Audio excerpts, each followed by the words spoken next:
हमें देखना है कि बिहार सिर्फ बिहारियों से नहीं डेवलप हो सकता है, बिहार को डेवलप करने के लिए सबकी जरूरत बिहार के संकल्प का चाहिए। यूथ को आगे आने का मौका देना चाहिए और उनको फेलोशिप। नमस्कार, मैं शाहिद उबैर।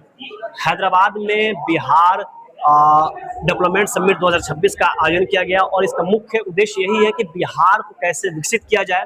बिहार में जो लगातार बेरोजगारी बढ़ रही है या वहाँ पे जिस तरीके से देखा जा रहा है कि कई सालों से वहाँ पे इंफ्रास्ट्रक्चर की कमी है, तमाम तरीके की परेशानी है, तो उसको लेकर हैदराबाद सिटी में टी हब में एक प्रोग्राम का आयोजन किया गया, जहां पे मुख्य अतिथि के रूप में बिहार के डिप्टी सीएम सम्राट चौधरी रहे हैं, जो कि मौजूद अभी तक जब तक हम वीडियो रिकॉर्ड कर रहे हैं तब तक नहीं है।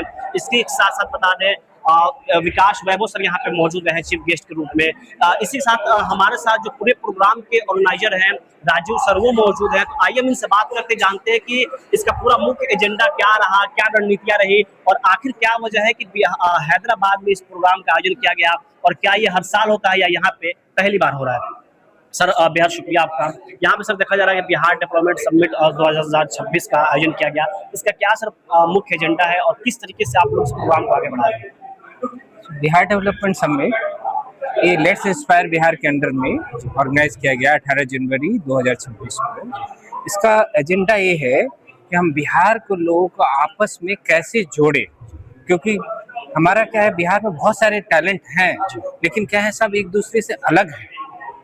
तो हमारा पहला उद्देश्य क्या है, हम उनको एक जगह लाके उनको जोड़ रहे हैं, ताकि अगर किसी को एक चीज में अच्छा एक्सपर्टाइज है तो दूसरे चीज में किसी को जरूरत है, वो दूसरे से उससे जोड़ करके उस एक्सपर्टाइज को पूरा कर लें। सर क्या ये हर साल होता है? हाँ, तो ये हर साल होता है। हमने बहुत छोटी सी शुरुआत की थी। हमारा पहला जो समिट हुआ था बहुत छोटा, जिसमें 100 लोग आए थे, वो सिकंदराबाद के पास कंप्यूटर साइट ऑफ इंडिया है, उसमें हुआ था।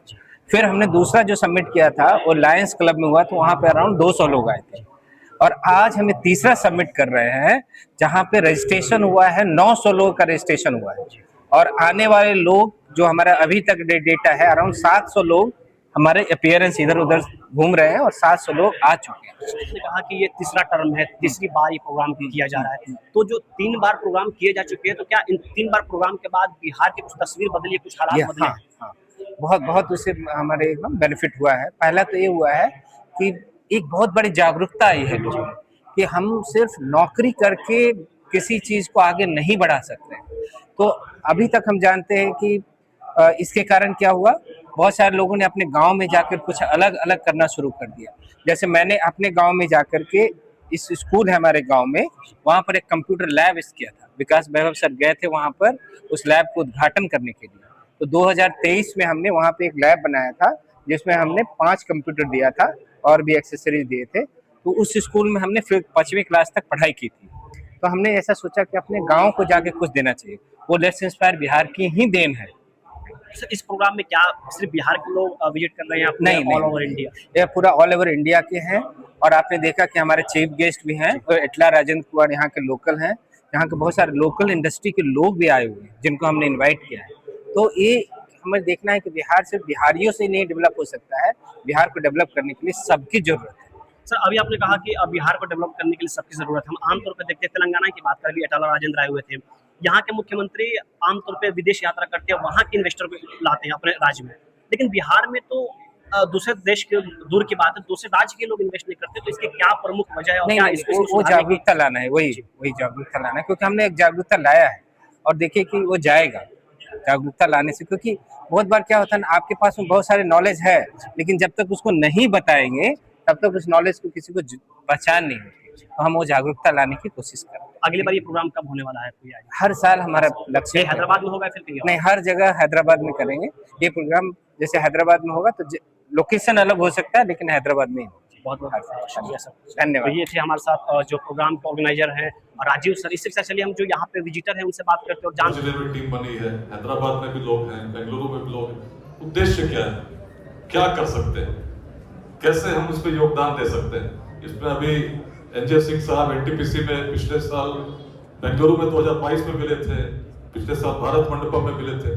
अब 1 महीने बाद उन्होंने बताया कि सेवानिवृत्त होंगे और बिहार की अर्बन प्लानिंग में एक बड़ा योगदान देना चाहते। सपना है कि बिहार के हर जिले में ऐसे हब्स स्टार्टअप्स के हों और 500 से अधिक संख्या में स्टार्टअप को हम वहां पर होस्ट कर सकें, तभी बिहार में एक बड़ी तीव्रता के साथ इस परिवर्तन की कल्पना करने में सुधार सकें।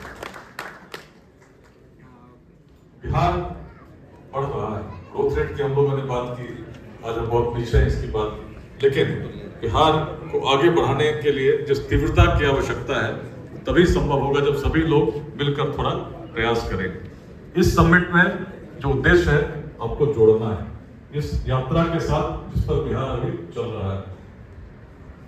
यदि हम थोड़े थोड़े अंशदान के लिए भी तैयार हुए तो मैं आश्वस्त करता हूं कि पूरी एनआईवी की टीम आपके साथ आपको खड़ी मिलेगी।